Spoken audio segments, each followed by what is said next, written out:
जो विद्यार्थी मित्रों धोरण 12 चैप्टर नंबर 13 एमाइन संयोजनों में આપણે છેલ્લે લેક્ચર નંબર 5 માં આપણા પેમ્પલેટના પ્રશ્ન નંબર 21 થી 23 ભણી ગયા હતા। આજે પ્રશ્ન નંબર 24 થી આગળ વધીએ તો પ્રશ્ન નંબર 24 નું વિધાન આ રીતનું છે। એમાઇન સંયોજનોની એસાઇલેશન પ્રક્રિયા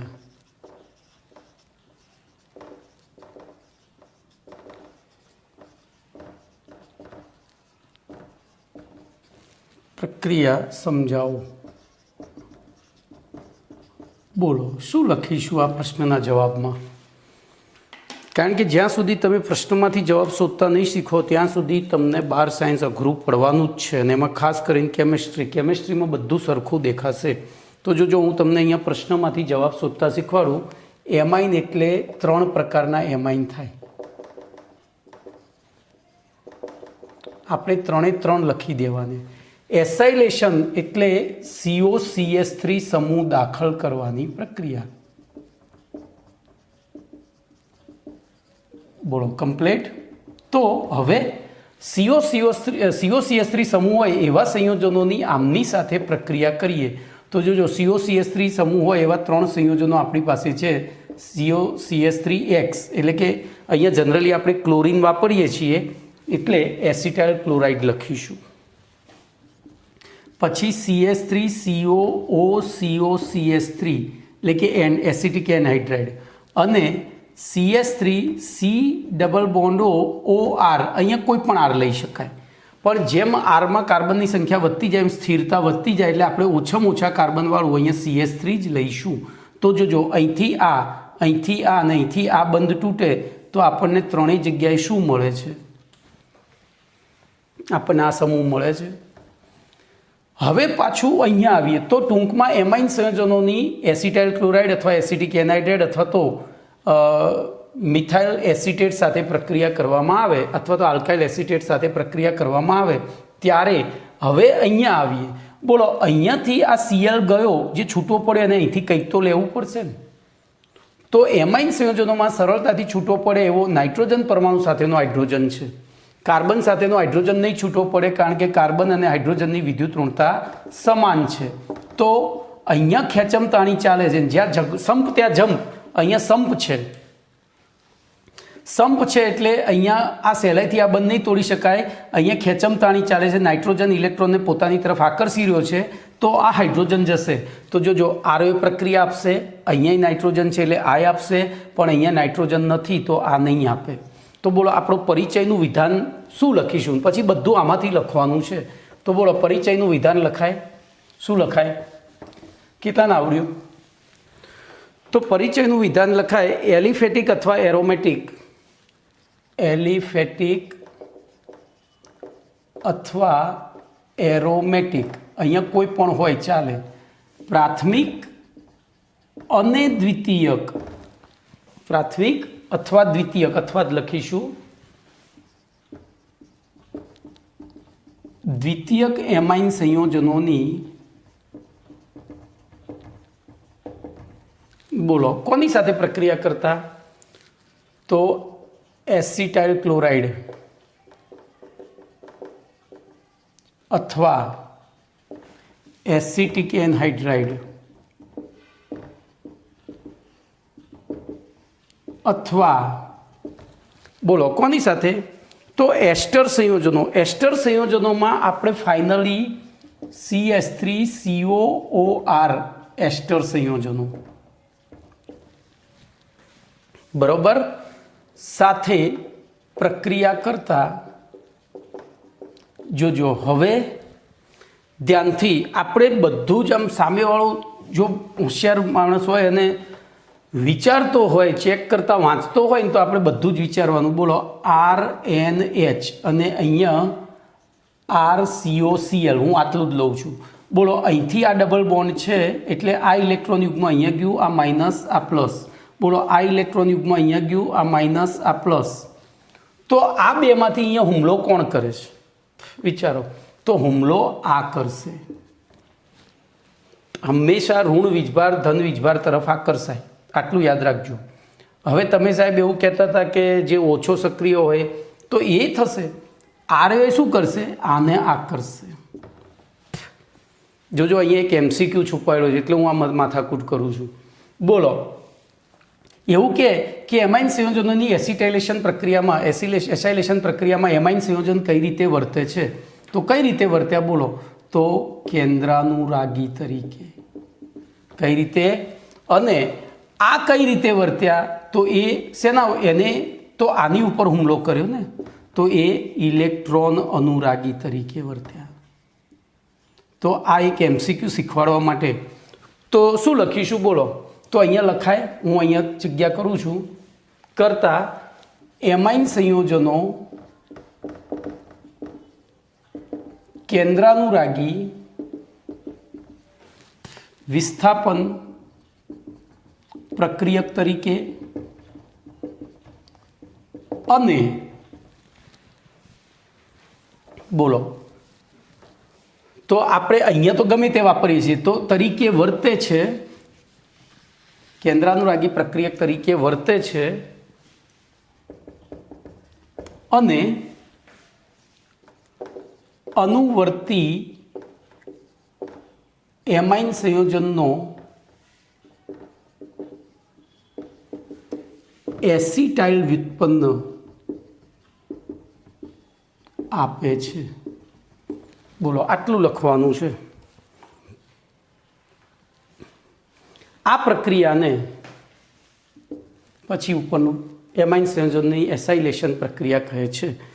દાખલા તરીકે હવે જો આપણે દાખલા તરીકેમાં પહેલાં RNH2 પછી RNHR બરાબર તૃતીયક લેવાની, આની પ્રક્રિયા કરીએ CH3COCl, આની પણ CH3COCl.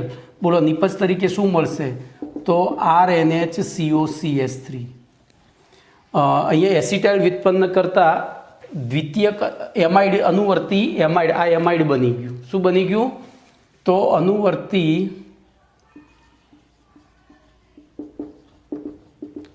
એમાઇડ સંયોજન આપે છે. આટલું લખી દેવાનું. એવી રીતે અહીંયા શું થયું? તો RNH જોજો ત્યાં N ની સાથે R જોડાયેલો રહેશે, તો CO અને CH3. ચલો, એવી રીતે બીજું ઉદાહરણ લઈએ, RNH2 RNRH, એની પ્રક્રિયા કરીએ CH3COCH3 સાથે. આને આ રીતે લખશો તો પેલો કન્ફ્યુઝ થશે, એટલે આપણે સીધું આ રીતે જ લખીશું CH3CO twice O, CH3CO twice O. બોલો, આમાં પણ આ જ નિપજ RNHCOCH3, અહીંયા RNRCOCH3. બોલો, અહીંયા બાય પ્રોડક્ટમાં શું લખીશું? HCl. અહીંયા બાય પ્રોડક્ટમાં CH3COOH. ચલો, ત્રીજું લઈશું એસ્ટર, તો RNH2 પ્લસ CH3COOR લખવાનું. એવી રીતે RNHR, અહીંયા પણ CH3COOR. બોલો, અહીંયા પણ શું થશે? તો આના જ નિપજો એની જ મળશે. જોયો, મુખ્ય નિપજ તો એની જ મળશે.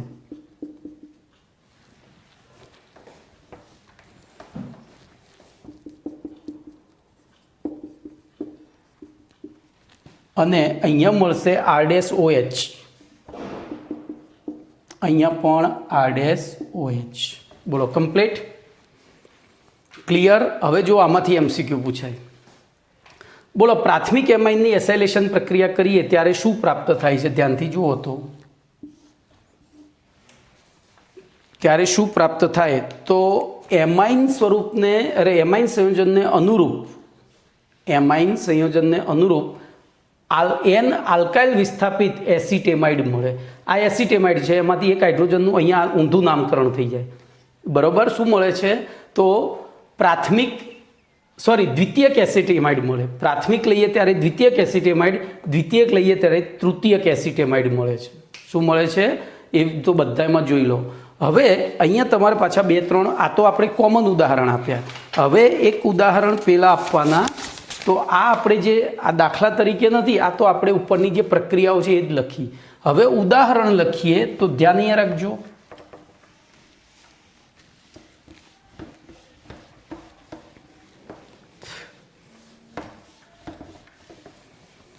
તો ઉદાહરણમાં ધ્યાન અહીંયા રાખો. પહેલું આપણે લઈશું C2H5NHH અને એની પ્રક્રિયા આપણે કરીશું C⋯ClCH3 સાથે. ચલો શું થશે, આપણે હાલ પ્રક્રિયા ભણી ગયા છીએ. તો સૌથી પહેલું અહીંયા આપણને મધ્યવર્તી નિપજ, હવે આ બેમાંથી પહેલો પાઇબંધ તૂટે તો આ માઇનસ આ પ્લસ. હવે એ શું કરશે, તો આ પ્લસ આ અબંધકારક ઇલેક્ટ્રોન યુગ્મને આકર્ષે. જો આ ક્રિયાવિધિએ પૂછાય તો પહેલો સિગ્મા બંધ ક્યારેય ના તૂટે, આટલું યાદ રાખજો. પહેલો પાઇબંધ તૂટે તો આપણને નિપજ તરીકે શું મળ્યું, તો C2H5NHH, પછી અહીંયા જોડાયો C, ઉપર થઈ ગયો O માઇનસ, આ પ્લસ, અને અહીંયા Cl, અને અહીંયા પછી CH3. હવે બોલો શું થશે, તો હવે જો આગળ શું થાય, તો આ ઇલેક્ટ્રોન યુગ્મ નીચે ઉતરે, આ ઇલેક્ટ્રોન યુગ્મ નીચે ઉતરે, એટલે એ નીચે ઉતરે એટલે અહીંયા ડબલ બોન્ડ થયો, તો આને અહીંયા આવવું પડે, તો આ માઇનસ થયું. જો આ અહીંથી અહીંયા ખસ્યું તો આ રહ્યું અહીંથી અહીંયા જશે, એટલે પ્લસ અહીંયા થયો. તો આ બે પ્લસ માઇનસ ભેગા થઈ માઇનસ HCl અને નિપજ તરીકે C2H5NHCOCH3 બનાવશે. આ પહેલું ઉદાહરણ હતું પ્રાથમિકનું. હવે એક દ્વિતીયકનું લઈએ. તો દ્વિતીયકમાં તમારે કશું જ કરવાનું નથી, અહીંયા કે ઉપર કે નીચે એક જગ્યાએ C2H5 લખી દેવાનું, એના એ જ. હવે એસિડ તો જોજો આ બીજું મેં આમાં જ કરી દીધું છે. આના જ આ એચની જગ્યાએ તમારે શું કરવાનું, આ ઉપરવાળા એચની જગ્યાએ કરજો. કેમ, તો નીચેવાળો એચ આપણે અહીંથી દૂર કર્યો છે. હવે એસિટિક એનહાઇડ્રાઇડ સાથે તો C2H5NHH, અહીંયા અબંધકારક ઇલેક્ટ્રોન યુગ્મ, બોલો અહીંયા આપણે આ રીતે દર્શાવીશું.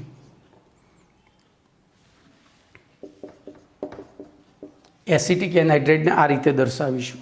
બોલો શું થશે, તો સેમ રિએક્શન, આ ઇલેક્ટ્રોન યુગ્મ અહીંયા જશે, એટલે આ અહીંયા આકર્ષાયું, તો આ પ્લસ આ માઇનસ.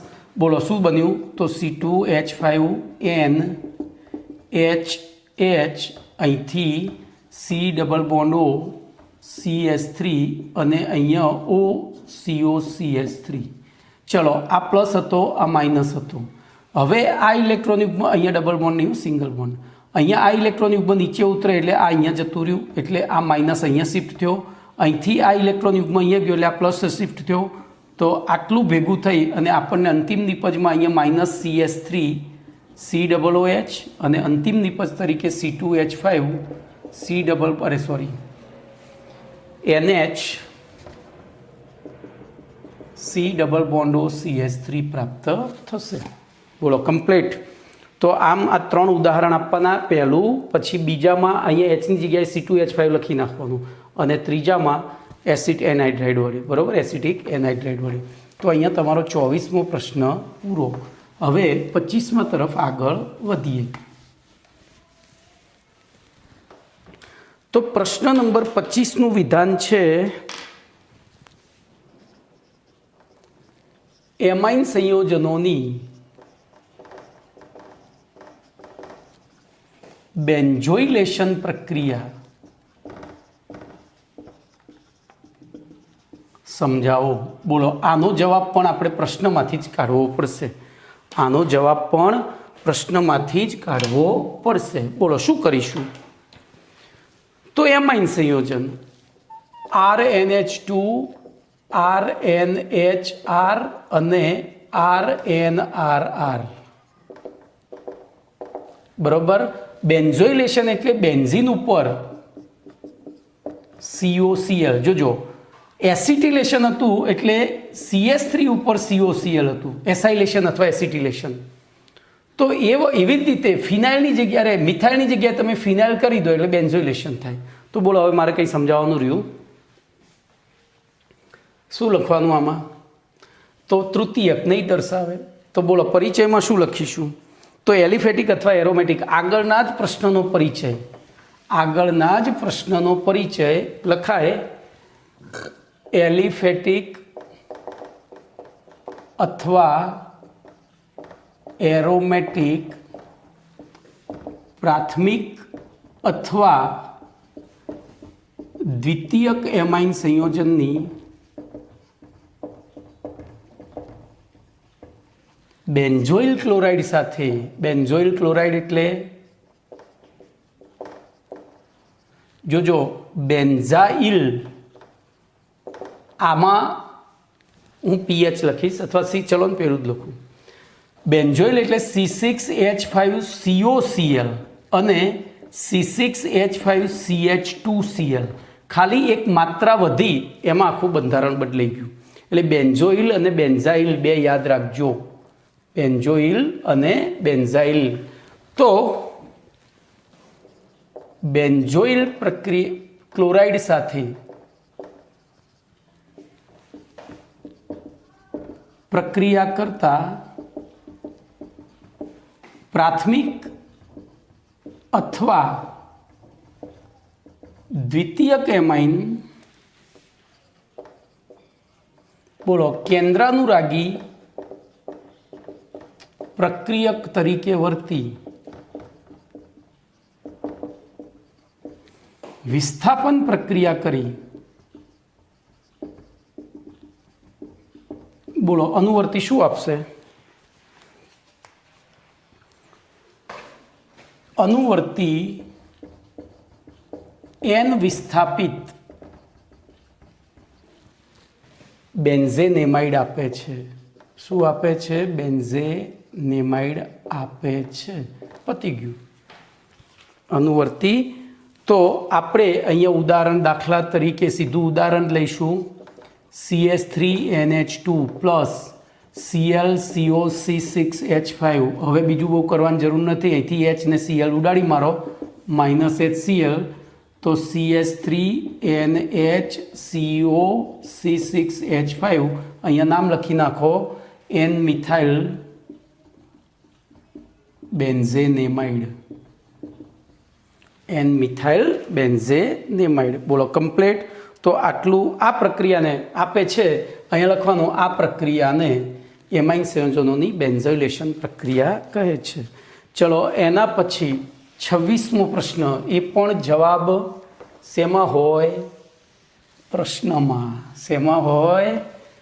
ભાઈ લેક્ચર જોતા હોય ને ત્યારે હું આવું પૂછું ને એનો જવાબ તમારે આપવાનો છે. ભલે કોઈ સાંભળતું હોય કે ના સાંભળતું હોય, તમે જેટલો જવાબ આપશો એટલું વધારે તમને આવડશે. આ બધી ટેકનિક્સ છે યાદ રાખવાની. ચલો, સમજવાની અને યાદ રાખવાની. 26મો પ્રશ્ન. બોલો, 26મા પ્રશ્નનું વિધાન છે એમાઇન સંયોજનોની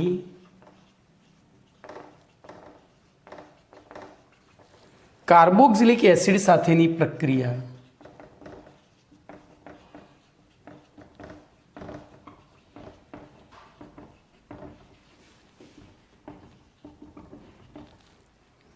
જણાવવાની છે. ખાલી જણાવો કે સમજાવો, જે હોય લખી જ નાખવાનું.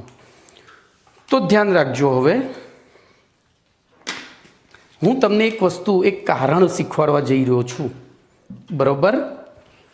આ પ્રશ્ન આપણે આ તો શીખીએ, એની સાથે સાથે એક MCQ લઈએ. બોલો, એમાઇન સંયોજનોમાં આપણને કહ્યું છે એ જ કરીએ. પહેલો પ્રાથમિક લીધો, પછી દ્વિતીયક લીધો એમાઇન, અને પછી તૃતીયક એમાઇન લીધો. બોલો, એની કાર્બોક્સિલિક એસિડ સાથે, એટલે હું ઊંધું લખું, HOC ડબલ બોન્ડો R ડેશ, બરોબર? HOC ડબલ બોન્ડો R ડેશ અને HOC ડબલ બોન્ડો R ડેશ. બોલો, આ બેની વચ્ચે પ્રક્રિયા કરીએ તો આપણે ભણી ગયા છીએ, બધા પાઠ ભણ્યા છે, ઓર્ગેનિક પૂરું થવા આવ્યું. બોલો, આ ત્રણે ત્રણ સ્વભાવે કેવા છે? બેઝિક. આ સ્વભાવે એસિડિક. કેવા? તો કે નિર્બળ. બરોબર? એવી પરિસ્થિતિમાં શું થાય? હવે આ બેઝિક ખરા, પણ વાયુ અવસ્થામાં ઉપરથી નીચે તરફ જતા, બોલો શું થાય? બેઝિક પ્રબળતા વધે. જ્યારે જલીય દ્રાવણ અવસ્થામાં, બોલો, બેઝિક પ્રબળતા ઘટે છે. એ આપણે જાણીએ છીએ. અને આપણે જાણીએ, બીજું જાણીએ છીએ ત્યાં સુધી કોઈ પણ રાસાયણિક પ્રક્રિયા જલીય દ્રાવણ અવસ્થામાં જ કરતા હોઈએ છીએ. વાયુ અવસ્થામાં આપણે પ્રક્રિયાઓ કરતા નથી. તો જોજો, અહીંયા જલીય દ્રાવણ લઈએ તો આ સૌથી પ્રબળ બેઝ, એનથી નિર્બળ. હવે આ તો નિર્બળ બેઝ હતા જ, આ તો નિર્બળ બેઝ હતા. હવે આપણને ખબર છે કે નિર્બળ બેઝ નિર્બળ એસિડ વચ્ચે પ્રક્રિયા થાય ત્યારે ઉભય ગુણધર્મી ક્ષાર મળે. 11મું ધોરણ 7મો પાઠ. અને ઉભય ગુણધર્મી ક્ષાર એસિડ બેઝ બંનેના ગુણધર્મો જાળવી રાખે છે. એનો મતલબ કે ત્યાં એકચ્યુઅલી પ્રક્રિયા થતી જ નથી. એ ક્ષાર, એ દ્રાવણ છે એમાં પ્રક્રિયા થતી જ નથી, તો આ પ્રક્રિયા નહીં થાય. હવે નહીં થવાનું બીજું કારણ આપું કે એસિડ તરીકે ધ્યાન રાખજો, અહીંયા ધ્યાન રાખજો. બોલો શું થશે? કાર્બોક્સિલિક એસિડ સાથે પ્રક્રિયા કરીશું તો એસિડ તરીકે એ H આપે, તો આને બેઝ તરીકે શું આપવું પડે? તો એ બેઝ તરીકે અહીંયા કશું આપવા માટે OH એની પાસે છે જ નહીં, અને OH નથી તો એ શું કરશે? ખાલી આ H+ નો સ્વીકાર જ કરશે. શું કરશે? H+ નો સ્વીકાર કરશે. તો બોલો નિપજ તરીકે અહીંયા હું હવે ઊંધું લખું તો R-C∼O આટલું લખ્યું. હવે એની સાથે NH2+ અને પછી R આવશે. NH2+ R આવશે. અહીંયા આ માઇનસ રહેશે, બરોબર, પણ આખું સંયોજન કેવું થઈ જશે? તટસ્થ. એટલે આને ધ્યાન રાખો, શું કહેવામાં આવે છે?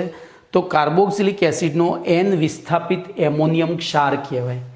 અહીંયા જો અહીંયા આપણે એમોનિયા લઈએ, ચલો હું એક પ્રક્રિયા અહીંયા લઈ લઉં, NH3 પ્લસ HOC∼R'. બોલો આમાં શું થતું હતું? તો RC∼ONH3 બરોબર, અરે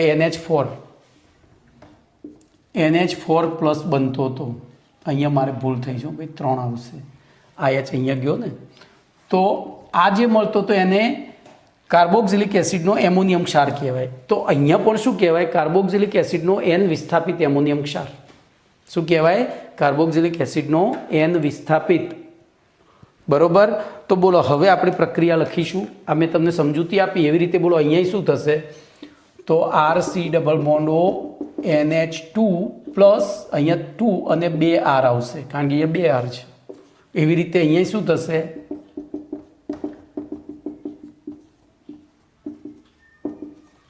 હવે તમને પ્રશ્ન પૂછાય કે જલીય દ્રાવણોમાં આ ત્રણમાંથી કઈ પ્રક્રિયા ઝડપથી થશે?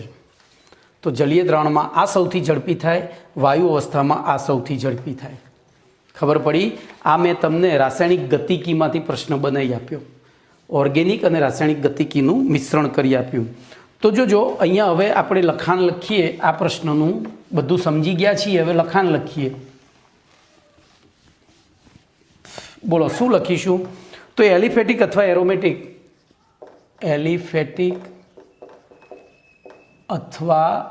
એરોમેટિક, પ્રાથમિક અને દ્વિતીયક એમાઇન સંયોજનોની, ભાઈ અહીંયા તૃતીયક કેમ નથી લીધો? પ્રાથમિક અથવા દ્વિતીયક એમાઇન સંયોજનોની કાર્બોક્સિલિક એસિડ સાથે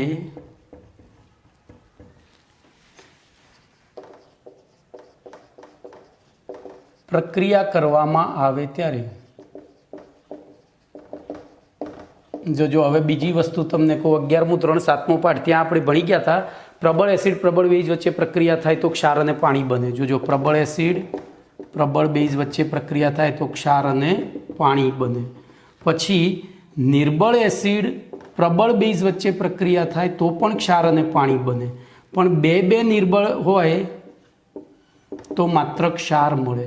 અને એસિડ પ્રબળ હોય પણ બેઝ નિર્બળ હોય તો પણ માત્ર ક્ષાર મળે.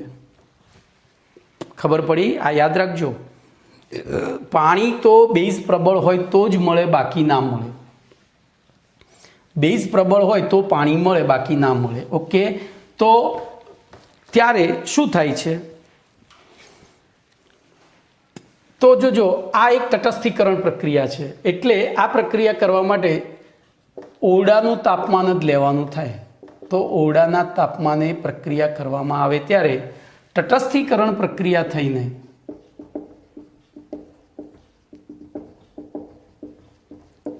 અનુવર્તી એન વિસ્થાપિત કાર્બોક્સિલિક એસિડનો એન વિસ્થાપિત એમોનિયમ ક્ષાર, સોરી અહીંયા ભૂલ થયું છે, એન વિસ્થાપિત એમોનિયમ ક્ષાર મળે છે. એન વિસ્થાપિત, અરે સોરી મારે લખવામાં, અનુવર્તી કાર્બોક્સિલિક એસિડનો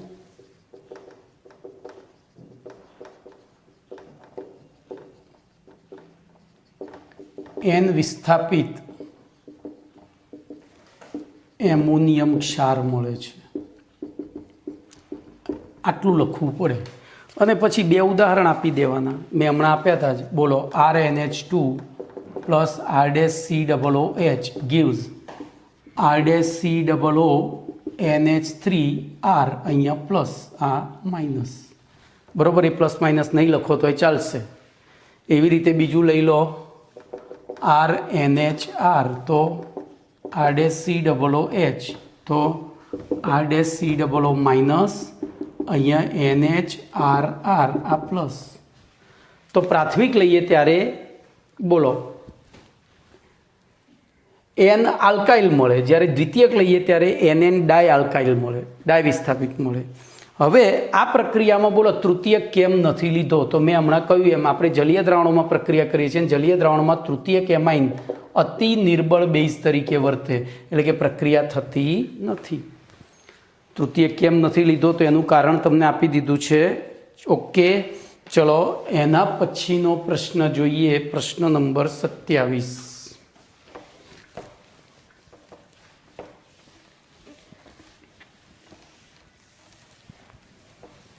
તો પ્રશ્ન નંબર 27નું વિધાન આ રીતનું છે.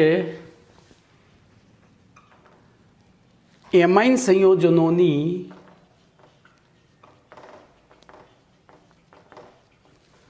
કાર્બાઇલ એમાઇન પ્રક્રિયા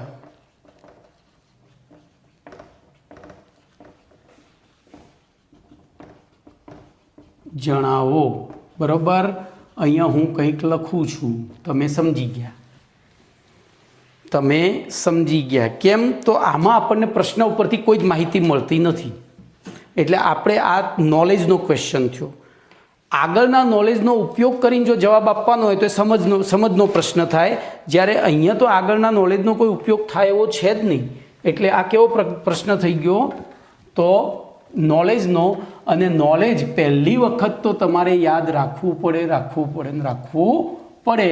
એટલે કે સમજ્યા વિચાર્યા વગર, જો કે હું સમજાવીશ પણ ખરો, વિચારાવીશ પણ ખરો, પણ તેમ છતાં બોલો તો આમાં આ એક નેમ રિએક્શન ટાઈપ રિએક્શન છે. તો આપણે એને જોઈએ. તો RnH2 પ્લસ CH3Cl, અરે સોરી CHCl3 એટલે કે ક્લોરોફોર્મ પ્લસ 3 અણુ KOH. આ ત્રણેયને જેન્ટલી ગરમ કરીએ. જેન્ટલી એટલે એકદમ નોર્મલ ટેમ્પરેચરથી થોડું વધારે ટેમ્પરેચર અને ધીમે ધીમે. તો જો આમાં ઇનઓર્ગેનિક રિએક્શન્સ થાય છે. સો we have to memorise it. આપણે એને યાદ રાખવી પડશે. બોલો, તો પહેલી તો અહીંયા શું અકાર્બનિક પ્રક્રિયા થાય?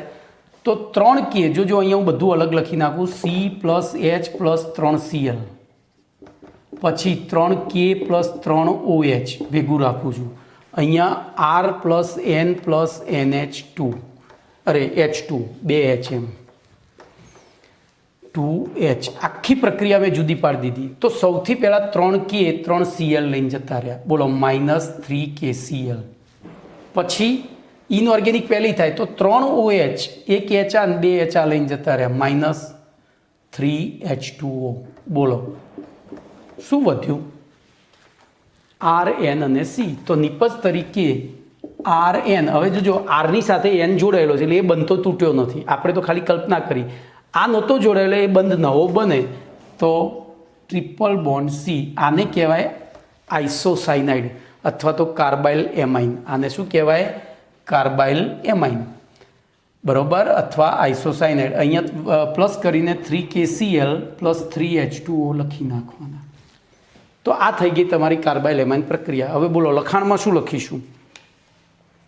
તો લખાણમાં લખાય પ્રાથમિક આલ્કાઇલ અથવા એરાઇલ એમાઇન, હવે જોજો આ પ્રક્રિયા દ્વિતીયક કે તૃતીયક નહીં આપે, બોલો કેમ? કેમ નહીં આપે? તો આ પ્રક્રિયા થવા માટે એમાઇન પાસે 2 હાઇડ્રોજન હોવા જરૂરી છે, 2 હાઇડ્રોજન હોવા જરૂરી છે. એટલે આ પ્રક્રિયા ફક્ત ને ફક્ત કોણ આપશે? તો પ્રાથમિક એમાઇન. તો લખીશું, હવે લખાણ લખીએ. મેં પ્રક્રિયા પહેલાં સમજાવી, હવે લખાણ લખીએ. તો પ્રાથમિક આલ્કાઇલ અથવા એરાઇલ એમાઇનની એમાઇન સંયોજનોને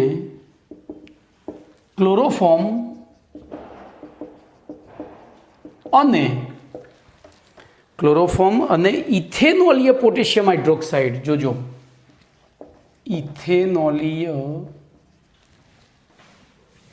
KOH સાથે ગરમ કરતા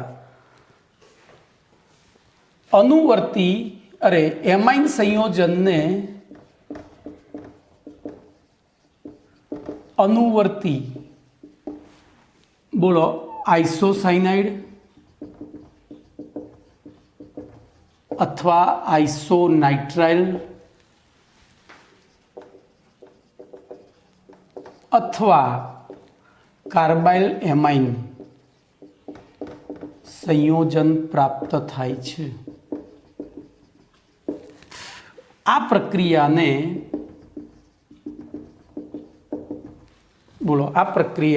શું કહે છે? કમ્પ્લેટ. તો આઇસોસાયનાઇડ કસોટી અથવા તો કસોટી શબ્દ લખજો. કેમ? બોલો. તો હવે આપણે પ્રક્રિયા લખી નાખી દઈએ. લખી નાખવાની RNH2 plus CHCl3 plus 3KOH gives RN triple bond C plus 3KCl plus 3H2O. હવે લખીએ તો દ્વિતીયક અને તૃતીયક એમાઇન સંયોજનો કાર્બાઇલ એમાઇન અથવા તો આઇસોસાયનાઇડ કસોટી દર્શાવતા નથી. તો દ્વિતીયક અને તૃતીયક એમાઇન સંયોજનો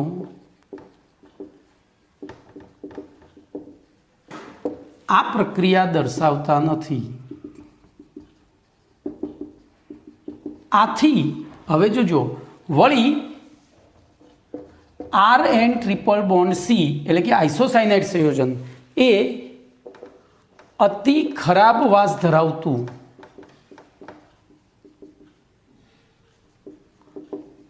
ઝેરી સંયોજન છે. આથી પ્રયોગશાળામાં 1,0 એમાઇન સંયોજનની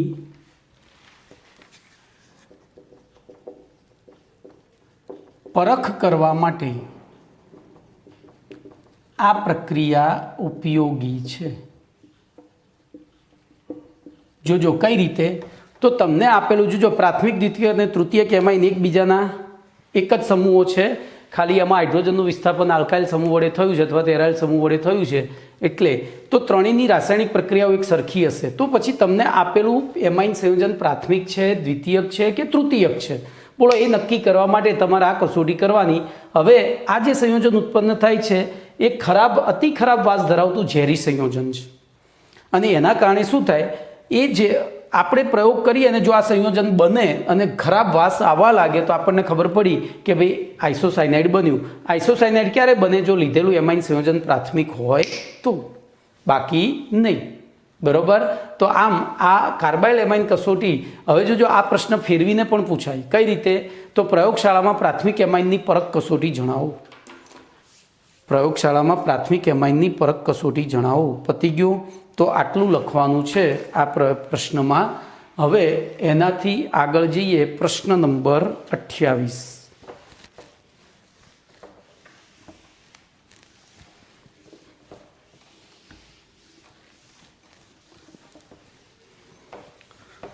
તો પ્રશ્ન નંબર 28 જોઈએ. એનું વિધાન છે પ્રાથમિક એમાઇન સંયોજનોની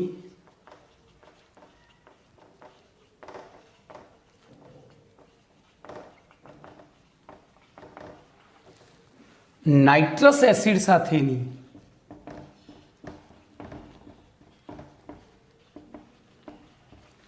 પ્રક્રિયા સમજાવો.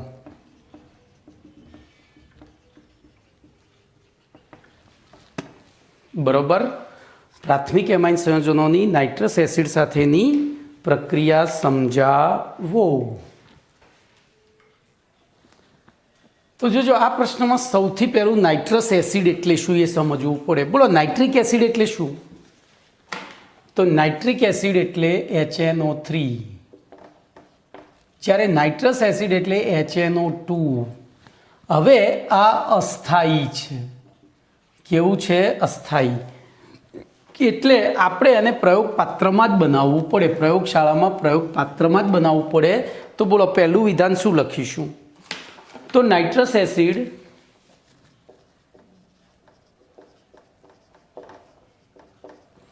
અસ્થાયી સંયોજન છે,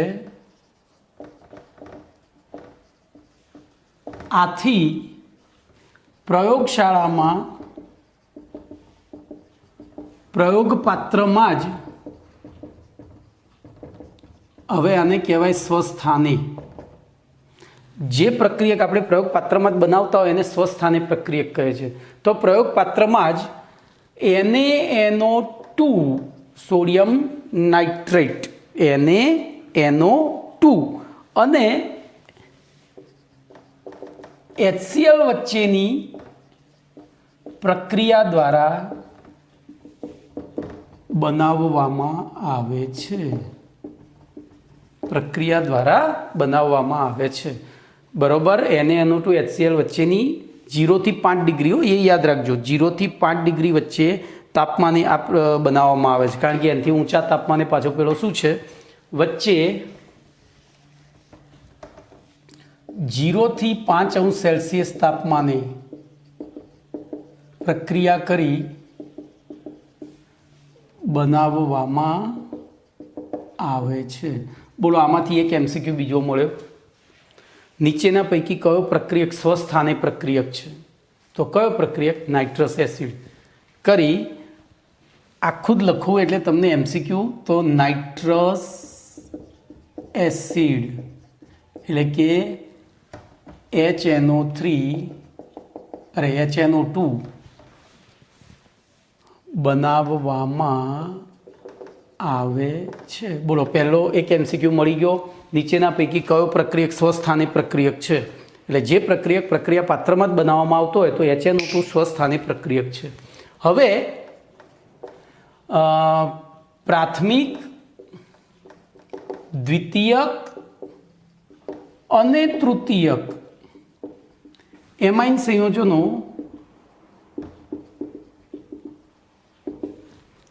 નાઇટ્રસ એસિડ સાથે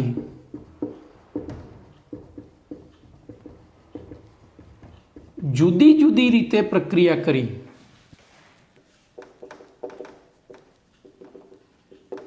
દર્શાવે છે. આથી જોજો આપણને આ વિધાન લખવાની વૃત્તિ ક્યાંથી મળી? તો ઉપરથી પ્રશ્નમાંથી. એને પ્રાથમિક એમાઇન એવું સ્પષ્ટ કીધું છે. અત્યાર સુધી ક્યાંય પ્રાથમિક શબ્દ નહોતો આવતો, એમાઇન સંયોજનો જ આવતું હતું. તો ત્યાંથી આપણને ખબર પડી કે ભાઈ અહીંયા પ્રાથમિક, દ્વિતીય અને તૃતીયક એમાઇન સંયોજનો નાઇટ્રસ એસિડ સાથે જુદી જુદી રીતે પ્રક્રિયા દર્શાવતા હોવા જોઈએ. અને આથી પ્રાથમિક એમાઇન સંયોજનોની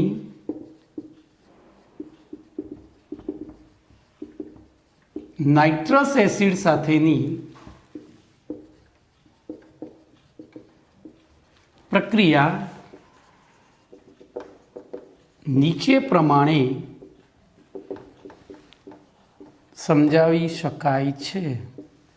ચલો હવે શરૂ થઈ પ્રક્રિયા તમારી. બોલો શું લખશું?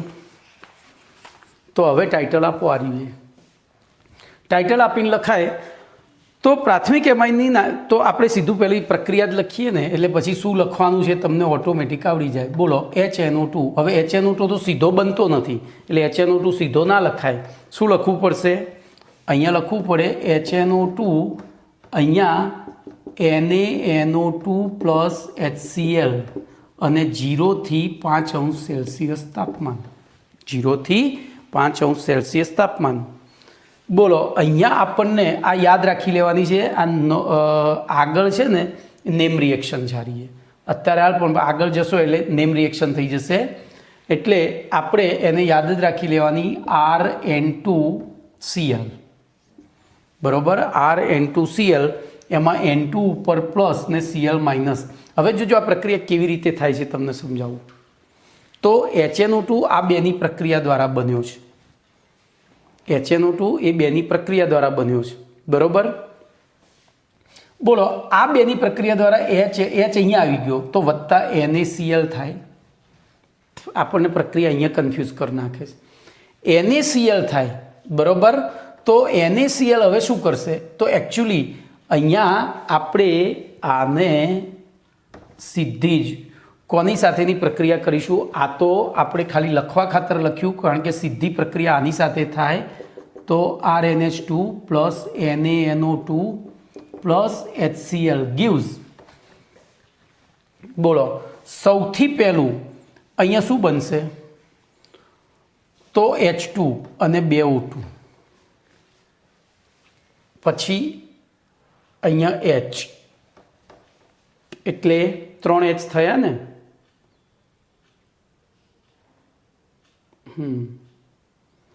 તો અહીંયા 2 HCl વપરાશે.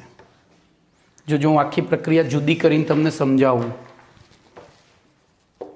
R વત્તા N વત્તા H2 વત્તા Na વત્તા N વત્તા O2 વત્તા 2H વત્તા 2Cl. બોલો એમાંથી આ O2 2 HA ને 2 HA બધું લઈને પહેલું બનાવ્યું H2O, આ અકાર્બનિક પ્રક્રિયા છે. Na બનાવ્યો એક Cl લીધો, જોજો તો NaCl. હવે વધ્યું શું, તો RNN અને Cl.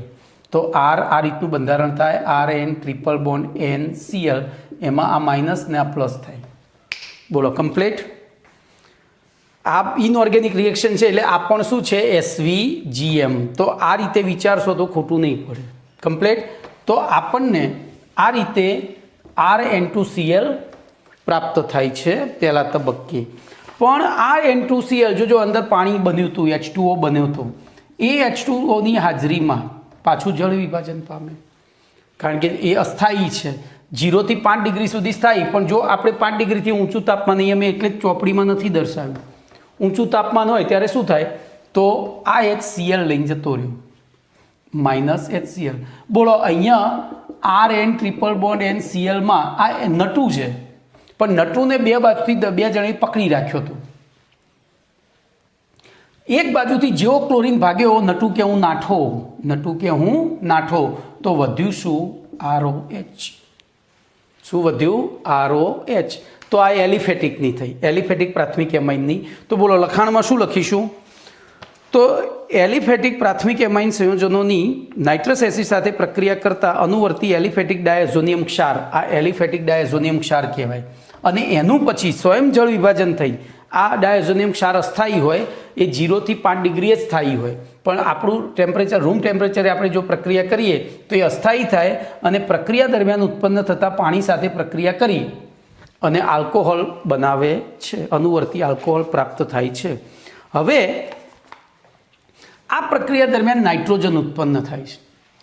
તો એ નાઇટ્રોજન જે ઉત્પન્ન થાય છે, જેલ્ડા પદ્ધતિ આપણે 11મા ધોરણના 11મા પાઠમાં ભણ્યા હતા. તો આ પ્રક્રિયાનો ઉપયોગ એમાઇન સંયોજનમાં નાઇટ્રોજનનું ભારાત્મક પરિમાપન કરવા માટે પણ કરી શકાય છે. જે પ્રક્રિયાઓમાં નાઇટ્રોજન મુક્ત થતો હોય એવી પ્રક્રિયાઓ નાઇટ્રોજનનું પરિમાપન કરવા માટે, ભારાત્મક પરિમાપન કરવા માટે ઉપયોગ કરી શકાય. તો બોલો બીજો MCQ મળ્યો, નીચેના પૈકી કઈ પ્રક્રિયાનું નાઇટ્રોજનનું ભારાત્મક પરિમાપન કરવા માટે ઉપયોગ કરી શકાશે, તો જેમાં નાઇટ્રોજન મુક્ત થતો હોય એવી. ચલો હવે આપણે પ્રાથમિક એરોમેટિક એમાઇન લઈ લઈએ. તો ફરીથી સમજાવું છું આખી ક્રિયાવિધિ ફરીથી એમ. તો ધ્યાન રાખજો, હું પ્રાથમિકમાં ArNH2 કરી દઈશ, એની પ્રક્રિયા NaNO2 HCl સાથે કરીએ. હવે જોજો આ પ્રક્રિયા છે 0 થી 5 અંશ સેલ્સિયસે કરવી અનિવાર્ય છે. કેમ, તો ક્રિયાવિધિ એની એ જ છે, Ar વત્તા N વત્તા 2H વત્તા Na વત્તા N વત્તા 2O વત્તા 2H વત્તા 2Cl. અહીંયા 2 લખવા પડે, સંતુલન કરીએ તો બોલો સૌથી પહેલાં અહીંયા સોરી એક 2H અને O બોલો શું બની ગયું H2O. પછી એક Na એક Cl ને લઈ ગયો NaCl. વધ્યું શું AR N અને Cl. તો AR N triple bond N Cl minus આ પ્લસ હવે તમને એમ થાય સાહેબ આ પ્લસ કેમ નહીં, તો એ સમજીએ, ધ્યાન રાખજો. એકચ્યુઅલી આ રીતનું બંધારણ થાય N ટ્રિપલ બોન્ડ N. હવે અહીંયા જોજો અષ્ટક રચના પૂર્ણ થઈ ગઈ છે, બરોબર, અષ્ટક રચના પૂર્ણ થઈ ગઈ છે. અહીંયા ડબલ બોન્ડ હોય, તો એ ડબલ બોન્ડને અહીંયા શિફ્ટ અહીંયા કરી દે એટલે આની વાર્તા પતી ગઈ. હવે શું થશે, આ Cl આવે તો Cl શું કરે, Cl માઇનસ હતું એટલે એ ઇલેક્ટ્રોન અહીંયા પાછા આપશે. Cl પોતે માઇનસ હતો તો ઇલેક્ટ્રોન પાછા આપે. તો એવી પરિસ્થિતિમાં ધ્યાન રાખજો Cl અષ્ટક અહીંયા આપણે Cl અષ્ટક રચના પૂર્ણ કરવા એક ઇલેક્ટ્રોન લેશે તો એક ઇલેક્ટ્રોન અહીંયા લે એટલે આ ધનવીજભાર પેદા થયો, પણ ઓલરેડી અહીંયા એને પાછો આપેલો હતો એટલે એ ધનવીજભાર અહીંયા શિફ્ટ થઈ જાય છે. ખબર પડી? તો આ રીતે ત્યાં બીજા કાર્બન પહેલા નાઇટ્રોજન ઉપર ધનવીજભાર હોય છે. હવે આ જે બન્યું એને અહીંયા જો બેન્ઝીન લીધું હોય તો બેન્ઝીન ડાયઝોનિયમ ક્લોરાઇડ BDAC કહેવાય. બેન્ઝીન ડાયઝોનિયમ ક્લોરાઇડ એ 5°C થી ઊંચા તાપમાને વિસ્ફોટક છે એટલે આ પ્રક્રિયા આપણે 0 થી 5°C કરી, બરોબર. એટલે આપણે અહીંયા આ પ્રક્રિયા 0 થી 5°C ની વચ્ચે કરી. બોલો અહીંયા બાય પ્રોડક્ટમાં બીજું શું મળ્યું હતું, NaCl પ્લસ H2O હોય તો આપણે લખેલું જ છે. હવે આ જે BDAC મળ્યું છે એ બીજા કેટલાક કાર્બનિક સંયોજનોના સંશ્લેષણમાં કે જે સાદી પદ્ધતિઓથી નથી બનાવી શકાતા એવા કાર્બનિક સંયોજનોના સંશ્લેષણમાં ઉપયોગી છે. તો અહીંયા આપણે લખીશું જો પ્રાથમિક એરોમેટિકમાં તો પ્રાથમિક એરોમેટિક એમાઇન સંયોજનોની 273 થી 278 એટલે કે 0 થી 5°C તાપમાને નાઇટ્રસ એસિડ સાથે પ્રક્રિયા કરતા અનુવર્તી એરોમેટિક ડાયઝોનિયમ ક્લોરાઇડ જો બેન્ઝીન લીધું હોય તો બેન્ઝીન ડાયઝોનિયમ ક્લોરાઇડ પ્રાપ્ત થાય છે. વિવિધ એરોમેટિક ડાયઝોનિયમ ક્ષાર અગત્યના સંયોજનો છે અને તે કેટલાક અગત્યના એરોમેટિક સંયોજનોના સંશ્લેષણ માટે ઉપયોગી છે. તમારે અહીંયા AR તરીકે બેન્ઝીન એટલે કે C6H5 લખીને બતાવી દેવાનું છે. બોલો પ્રશ્ન નંબર 28 પૂરો.